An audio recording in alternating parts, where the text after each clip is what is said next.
mau nanya dulu, Pak Anton itu bisa masuk Islam hari ini gimana ceritanya?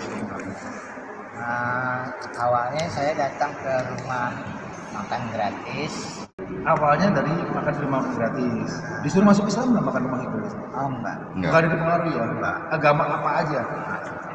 bahwa ada seseorang yang bukan seiman tapi kok lebih peduli dengan orang yang membutuhkan gitu.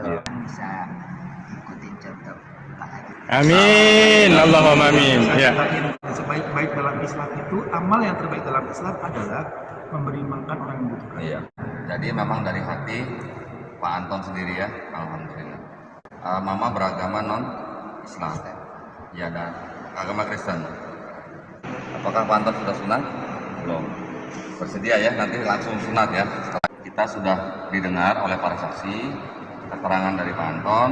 Pak Anton itu bukan pindah agama, tetapi Pak Anton kembali ke fitrah. Asyhadu Allah Allah ilaha ilaha illallah illallah Rasulullah. Rasulullah. Sah ya? Sah. Alhamdulillah. Allahu Akbar. Kita mualafkan tadi langsung kita hitan, insyaallah. Ini kita lagi di klinik.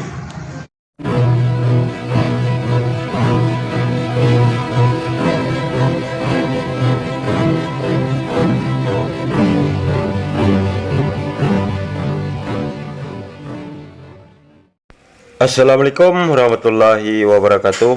Alhamdulillahillazi hadana lihaza wa ma kunna linahtadiya laula an hadanallah. Asyhadu an la ilaha illallah wahdahu la syarikalah wa asyhadu anna Muhammadan abduhu wa rasuluh la nabiyya ba'da. Puji syukur kehadirat Allah Subhanahu wa taala karena kita diberikan waktu dan kesempatan berjumpa kembali melalui channel Salam Satu Akidah. Semoga kita semua dirahmati Allah dan diberi kekuatan serta keteguhan hati di dalam iman Islam untuk terus meningkatkan iman serta ketakwaan kita kepada Allah Subhanahu wa taala. Baiklah, saudaraku semuanya, pada video kali ini akan kembali menampilkan sebuah berita gembira ya. Dan yang pastinya adalah semakin bertambah saudara baru kita yang menjadi mualaf yang dahulunya beragama Kristen dan sekarang sudah memeluk agama Islam ya. Nah, beliau adalah seorang warga Tionghoa yang bernama sebelumnya adalah Koh Anton ya. Dan setelah bersahadat, beliau mengganti namanya menjadi Fauzan Muslim.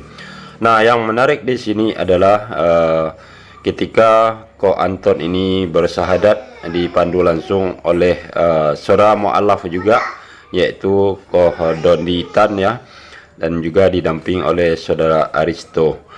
Nah, secara lambat namun pasti ya, Islam semakin bertumbuh dan bertambahnya para mu'alaf, karena memang Islam adalah agama untuk orang-orang yang berpikir ya, jadi tidak membutuhkan kuantitas tetapi mengutamakan kualitas. Nah, kualitas orang-orang tersebutlah yang dibutuhkan untuk menjadi seorang muslim ya, karena orang-orang yang sudah mampu berpikir. Nah, tentunya akan menarik untuk kita simak bagaimana alasan serta dasar Koh Anton ini untuk menjemput hidayahnya. Perlu kita simak bersama, kemudian juga diikuti dengan proses persahadatan yang dipandu langsung oleh Koh Dondi Tan ya. Dan setelah itu juga langsung Koh Anton ini dibawa ke klinik untuk disunat.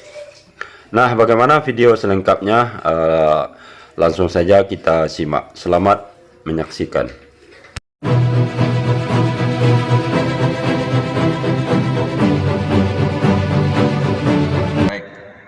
Saya ingin bertanya dulu kepada Pak Anton. Di dalam Islam tidak ada paksaan untuk memeluk agama Islam. La ikraha fid din. Jadi sebelum kita memulai proses ini, saya ingin bertanya kepada Pak Anton, apakah sebelum Pak Anton mengambil keputusan untuk menjadi seorang mualaf, apakah ada orang atau pihak yang memaksa tidak ada. Apakah ada orang yang mungkin merayu, membujuk begitu? Tidak ada. Apakah ada orang yang mungkin memberi uang? Tidak. Apakah mungkin ada orang yang memberi sembako? Tidak ada. Alhamdulillah. Dari hati. Ya, jadi memang dari hati Pak Anton sendiri ya. Alhamdulillah. Yang kedua, apakah Pak Anton masih punya orang tua? Masih ada. Mama, Papa sudah tidak ada. Mama beragama non Islam, ya, dan agama Kristen. Misalnya nanti Mama marah atau bagaimana misalnya, tidak, alhamdulillah. Maksud saya, misalnya nanti mamanya marah, minta untuk Pak Anton kembali lagi ke agama lamanya, Pak Anton bisa menolak, tetapi harus dengan cara yang lembut, ya, dan juga dengan cara yang baik kepada orang tua. Kami berharap, teman-teman semua saksi di sini berharap dengan masuk Islamnya Pak Anton yang tadinya taat kepada orang tua harus lebih taat lagi. Itulah ilmu di dalam Islam kepada orang tua, ya. Mudah-mudahan mengerti ya, paham ya. Baik. Yang ketiga, di dalam nanti setelah masuk atau memeluk Islam, kita ada kewajiban-kewajiban, yaitu salah satunya sunat. Apakah Pak Anton sudah sunat? Belum. Bersedia ya, nanti langsung sunat ya setelah ini ya. Alhamdulillah. Gratis Pak, jangan khawatir Pak. Kita sudah sediakan di sini souvenir Pak. Nanti untuk setelah sunat ya Pak. Ya. Kemudian di dalam Islam juga ada, kita nanti wajib untuk membaca Al-Quran, ya. Juga nanti ada sholat. Apakah Pak Anton sudah siap? Alhamdulillah. Alhamdulillah. Baik, kalau begitu kita sudah didengar oleh para saksi keterangan dari Pak Anton. Kita bisa mulai dengan prosesi syahadat. Baik, kita akan mulai. Pak Anton mohon ikuti kata-kata saya, ya. Nanti setelah selesai Pak Anton akan istilahnya resmi menjadi seorang muslim, ya. Namun ada satu hal yang mungkin saya bisa utarakan di sini sebelum kita mulai. Pak Anton di dalam hal memeluk Islam, saya boleh katakan Pak Anton itu bukan pindah agama, tetapi Pak Anton kembali ke fitrah sebagai seorang manusia. Karena setiap bayi yang lahir itu adalah fitrahnya muslim, ya. Mudah-mudahan paham ya. Baik. Baik, kita mulai. Bismillah. Yang kencang sedikit suara. Bismillahirrahmanirrahim. Dengan nama Allah yang Maha Pengasih lagi Maha Penyayang. Ashadu Allah ilaha illallah wa ashadu anna Muhammadar Rasulullah. Saya bersaksi tiada sesembahan yang layak disembah selain Allah, dan saya bersaksi Muhammad Rasulullah. Sah ya? Sah. Alhamdulillah. Allahu Akbar.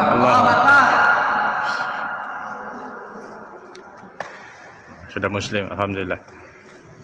Mungkin bisa Alhamdulillah. mungkin bisa dibacakan doa. Ya, ini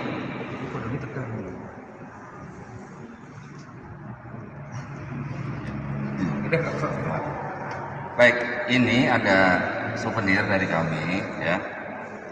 Satu buah sarung. Kemudian ini ada buku panduan praktis hijrah, ya. Mudah-mudahan ini bisa bermanfaat bagi Pak Anton, ya. Mohon diterima dengan baik. Mungkin bisa dibacakan. Mau nanya dulu, Pak Anton itu bisa masuk Islam hari ini gimana ceritanya? Awalnya saya datang ke rumah makan gratis, Ya. cuman agak telat. Ya, terus saya masuk ke dalam ya ngobrol sama Pak Ustadz Aditya gimana caranya. Terus Pak Ustadz bilang ada temen yang bisa Sering makan di rumah makan gratis. baru 2 kali. Ada nggak di tempat Pak Anton yang sebelumnya? Ya, Di sebelumnya gereja atau di mana itu ngasih rumah makan gratis ke semua orang tanpa syarat? ada yang PES. Nah, Tiap cuman- hari, cuman PES Store. Oh, Putra Peduli, oh Islam. Oh itu Islam. Islam. Juga. Nah, saya nanyanya orang gereja ada nggak bikin rumah makan gratis? Oh, Senegal, Senegal. Berarti awalnya dari makan di rumah makan gratis. Disuruh masuk Islam nggak makan rumah makan gratis? Oh enggak. Enggak. Nggak ada dipengaruhi ya? Agama apa aja? Jadi pelaku kasih itu malah umat muslim nih. Iya. Ya, kita doain rumah makan gratis tambah maju dong. Amin. Amin. Tadi Allahumma juga amin. Awalnya saya bilang juga sama Pak Setia gitu bahwa ada seseorang yang bukan seiman tapi kok lebih peduli dengan orang yang membutuhkan gitu. Iya. Apalagi Apalagi pandemi ya. saat ini kan pandemi, malah banyakan orang apa? Mentingin diri sendiri. Iya. Kan? Di dalam Islam kita bakal berdosa kalau tetangga kita sampai kelaparan. Nah, Saya itulah sering dengar gitu. ya, itulah indahnya Islam. Mudah-mudahan Pak Anton nanti setelah menjadi seorang muslim bisa juga melakukan hal-hal yang seperti itu ya. Amin ya rabbal alamin. Dan bisa ikutin contoh Pak Adit. Amin. Allahumma amin. Saya Ya. yakin kalau tidak. Adit itu dulu, Pak Anton sekarang kan baru. Adit itu dulu nolongin plastik bekas aqua, gelas bekas aqua di Masjid Darussalam. Kami tuh di sana. Terus sendal-sendal itu dirapiin. Kalau kita keluar tuh sendal udah arahnya keluar semua. Baru dia ikut sholat. Jualannya di tenda, kena panas, kena hujan. Jualannya murotal. Menikah, rumahnya ngontrak, ya maaf, jelek, motornya tunjukin saya motor paling jelek di sini, motornya lebih jelek. Gitu aja. Ya, tapi karena ikhlas karena Allah dan sebaik-baik dalam Islam itu, amal yang terbaik dalam Islam adalah memberi makan orang yang membutuhkan. Iya, Dan itulah bukti sedekah nggak pernah bikin miskin, betul. bahkan diusir dari masjid. Hari ini Allah ganjar semuanya. Iya. Hidupnya nggak susah, makanan dia kenyang, dia ingat yang lapar. Hidupnya insya Allah mobil udah punya, Masya Allah. istri cuma satu. Dari motor Masya bekas, Allah. dari motor bekas kok sekarang mobilnya berapa kok? Mobilnya 2, Expander Masya sama Allah. Sienna terbaru. Oh. Masya Allah. Nah, 3. 3. Wow, subhanallah. Nah, Luxio, istri masih satu.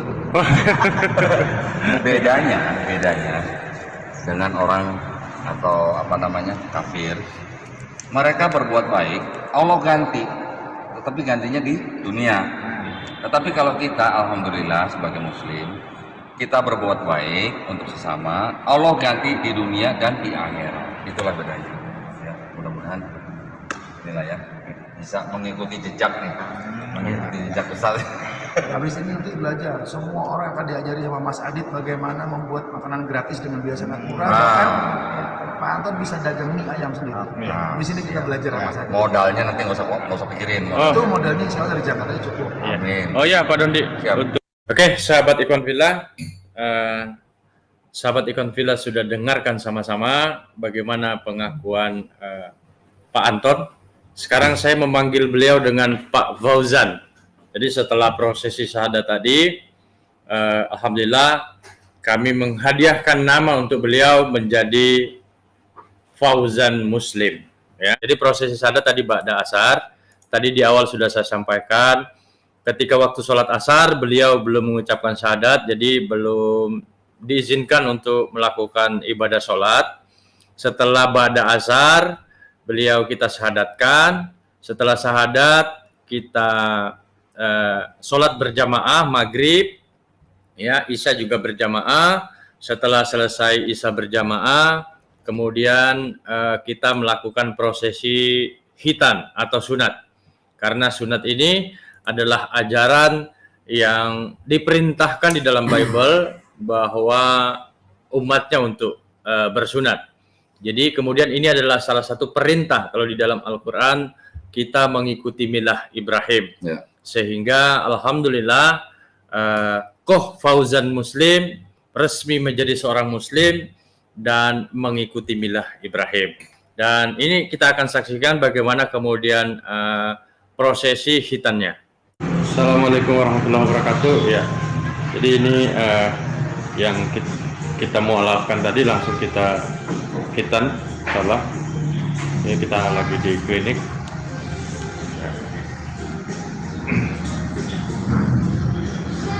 Pak Doni lagi isi formulir. Ini kan Bapak sendiri kan pasiennya ya? Bukan. Oh ya, ya udah isi aja.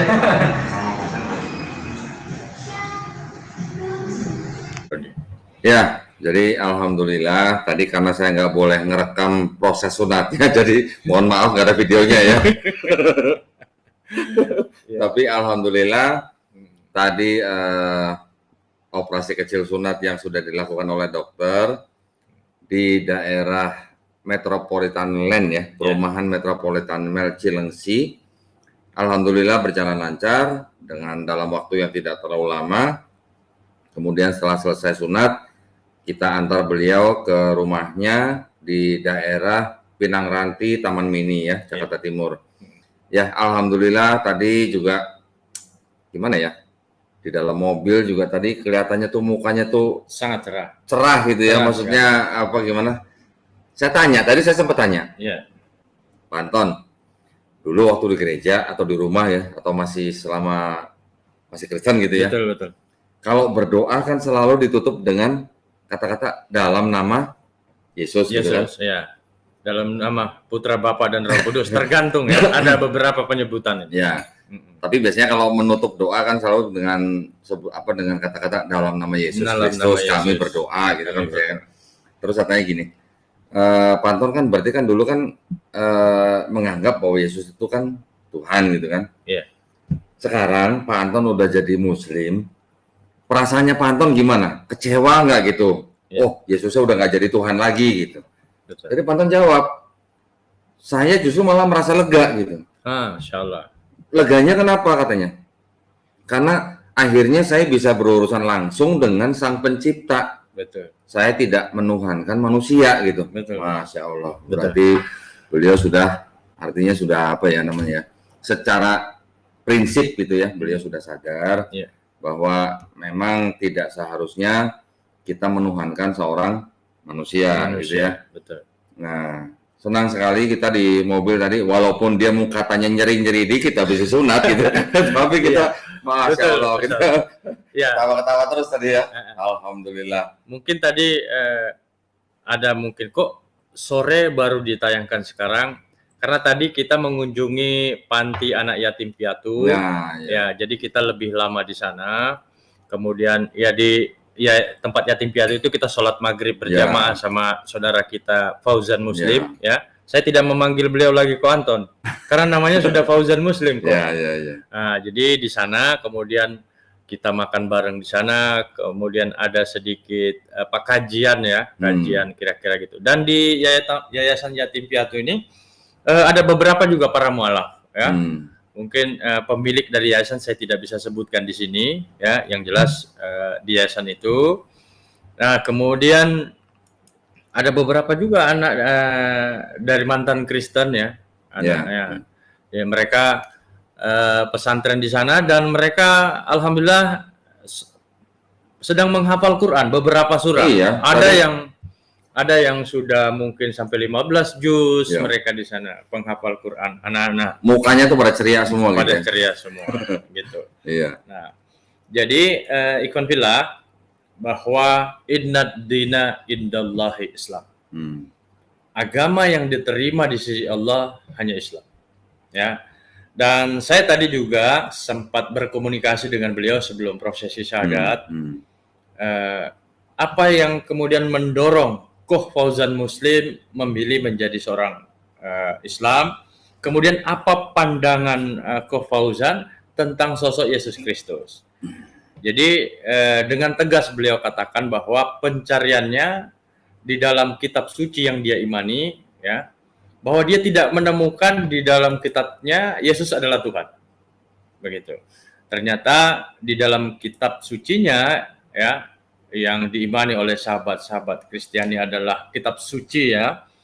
Di sana katanya menunjukkan bahwa Yesus itu seorang nabi. Itu dan Yesus mengajarkan untuk mengimani dia sebagai seorang nabi dan tidak lebih daripada itu.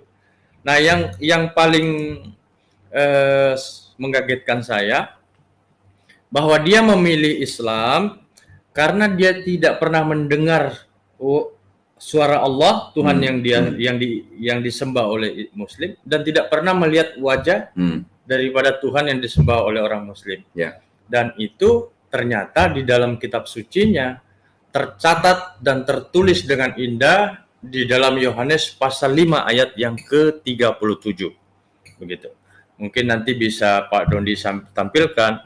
Jadi di dalam Yohanes pasal 5 ayat yang ke-37 mendorong dia untuk menuju kepada Islam, bahwa inilah ajaran sesungguhnya yang diajarkan oleh Yesus Christ atau Yesus Kristus, bahwa ketika saya coba membuka Yohanes pasal 5 ayat yang ke-37, di sana dikatakan kita tidak akan pernah mendengar suaranya dan kita tidak akan pernah melihat wajahnya.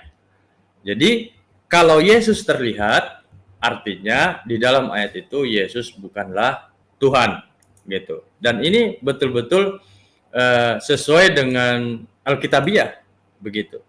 Nah, mungkin bisa ditampilkan oleh Pak Dondi. Udah. Tadi udah saya tampilkan. Oke, sudah ditampilkan. Ya, tadi juga kita hanya menambah sedikit ya. Ya. Ya, yang namanya baru mualaf gitu kan, kita nggak mungkin kasih pelajaran kritik teks gitu kan. Betul. Ya, kita tadi hanya sedikit menambahkan bahwa Yesus sendiri itu bersyahadat. Di dalam Bible. Yohanes 17 ayat 3 bahwa inilah hidup yang kekal, dengan mengenal Engkau yaitu Bapa sebagai satu-satunya Allah yang benar ya. Jadi ada satu-satunya, ada Allah. Yang disebut dengan Allah selalu Bapa. Yesus tidak pernah disebut sebagai Allah. Ya kan? Begitu. Jadi karena hanya Bapa yang disebut dengan Allah, walaupun terminologinya buat Muslim itu kurang tepat, tetapi kita terima kata Allah itu karena diterjemahkan dari kata Yunani Theos, selalu disematkan kepada Bapa. Betul. Sedangkan Yesus selalu disebut dengan Kurios atau Kyrios, yang selalu diterjemahkan khusus untuk Yesus di dalam Bible itu Tuhan. Tetapi di dalam Yohanes 17 ayat 3 itu sangat jelas disebutkan bahwa Engkau Bapa satu-satunya Allah yang benar ya. Dan mereka supaya mengenal Yesus yang Kau utus. Kalau diutus berarti utusan Bapa, utusan Tuhan. Ada yang mengutus, ada yang diutus. Dan Yesus juga mengatakan yang mengutus lebih tinggi daripada yang diutus. Nah, gitu kan. Jadi ya itu prinsip dasar lah ya, supaya tadi Pak Anton juga lebih plong gitu ya. Tidak mungkin utusan dia juga yang mengutus. Kan begitu. Ya. Tetapi kehadiran kita pada malam hari ini tidak bermaksud mendiskreditkan agama Kristen ya. Tidak, tetapi ini adalah sebuah narasi atau kesaksian daripada Koh Fauzan ya. Koh Fauzan Muslim ya. Saya kira di dalam negara kita Republik Indonesia itu kita juga diatur dan diberikan hak sebebas-bebasnya, sebesar-besarnya kepada warga negara Republik Indonesia untuk memilih agamanya menjadi jalan hidupnya ya. Dan kami sama sekali saya atau Pak Dondi itu tidak ada punya keinginan untuk mengajak orang Kristen masuk Islam, itu tidak ada. Bagi kami itu apa ya? La ikraha fiddin. Ya. Jadi kami tidak pernah door to door datang dari rumah ke rumah mengajak orang untuk masuk Islam, itu tidak ada. Dan begini juga ya. Seseorang menjadi mualaf atau seseorang menjadi murtadin itu adalah hal yang biasa. ya, bukan hal yang heboh. Itu adalah hal yang biasa.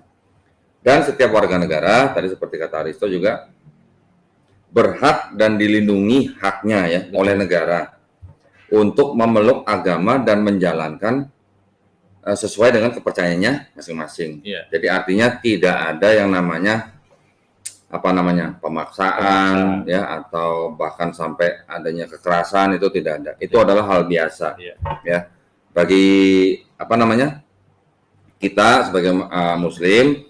Tentu saja kalau ada orang yang mualaf, wah kita tuh rasanya gimana gitu ya. Betul. Sangat-sangat gimana ya? Bahagia begitu ya. Gini, bedanya gini. Kalau saya ketemu dengan mualaf yang lain, yang saya belum pernah ketemu, Betul. saya nggak tahu kenapa, itu rasanya kayak saya seperti ketemu saudara yang udah lama nggak ketemu gitu. Begitu saya. Betul. Maksudnya gitu. Betul. Waktu saya pertama kali ketemu Koh Agustan, ya di Bandung ya. Iya. Saya naik motor di Jakarta, Bandung. Begitu ketemu Koh Agustan di sana, masya Allah, itu kayak kebetulan namanya marganya sama-sama Tan nih. Tan. Ya. Tapi bukan setan kan? Bukan.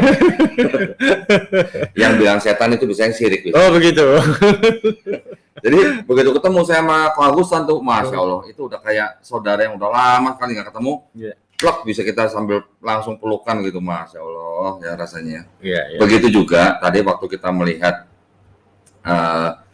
Pak Fauzan Muslim. Kita sebutnya sekarang Fauzan Muslim, betul. Pada waktu dia mengucapkan 2 kalimat syahadat, masya Allah, rasanya tuh kita tuh gimana ya? Iya. Tidak bisa digambarkan dengan kata-kata gitu ya. Kita memperoleh saudara yang seiman. Dan satu hal tadi yang saya katakan pada Pak Fauzan Muslim ya, a.k.a. Anton Wibowo, bahwa seorang mu'alaf dosanya dari mulai dia kecil, dari balik sampai dia mu'alaf itu dihapuskan. Ya, masya Allah. Itu adalah suatu yang tidak bisa digambarkan dengan kata-kata ya. Bagaimana kita dari akil balik sampai kita mu'alaf, semua dosa-dosa tuh ibaratnya kalau di kertas tuh ada coretan-coretan tuh dihapuskan menjadi putih lagi gitu. Iya, betul. Jadi saya bilang tadi sama beliau, Bapak ini seperti bayi yang baru lahir. Nah, itulah.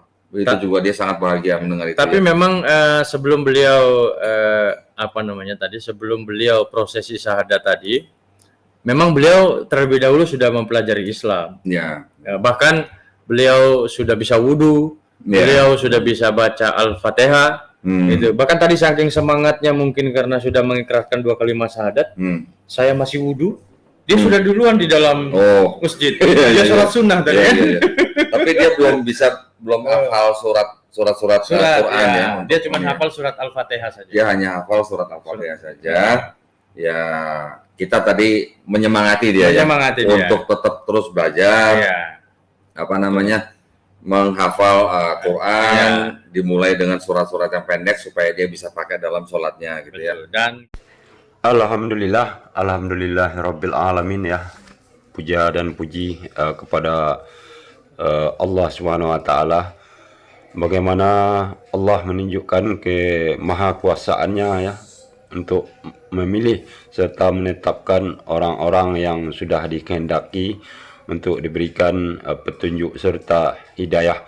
Seperti halnya contoh Koh Anton barusan yang sudah kita dengar bagaimana pengakuan beliau, kemudian juga perjalanannya untuk menjemput hidayah itu sendiri sungguh di luar dugaan atau memang tidak pernah terlintas di dalam pikiran kita ya, terutama tentunya Koh Anton itu sendiri, bahwa beliau mendapat hidayah itu melalui ketika melihat saudara-saudara muslim kita saling berbagi ya kepada orang-orang yang tidak mampu. Nah, dari sinilah hati beliau terbuka, kemudian kagum dengan ajaran Islam yang begitu baik ya, saling mengasihi sesama ya, terutama orang-orang yang tidak mampu. Nah, pada umumnya semua mu'alaf seperti yang pernah kita saksikan sebelum-sebelumnya, itu sudah bisa kita pastikan adalah orang-orang yang mampu berpikir, yang cerdas, yang bisa membedakan mana yang patut dan mana yang tidak. Berbeda dengan murtadin odong-odong ya, ketika mereka bercerita tentang kesaksiannya berpindah keyakinan menjadi murtad, itu seperti orang yang sedang menceritakan sebuah mimpi ya, yang sulit untuk diterima oleh akal pikiran kita.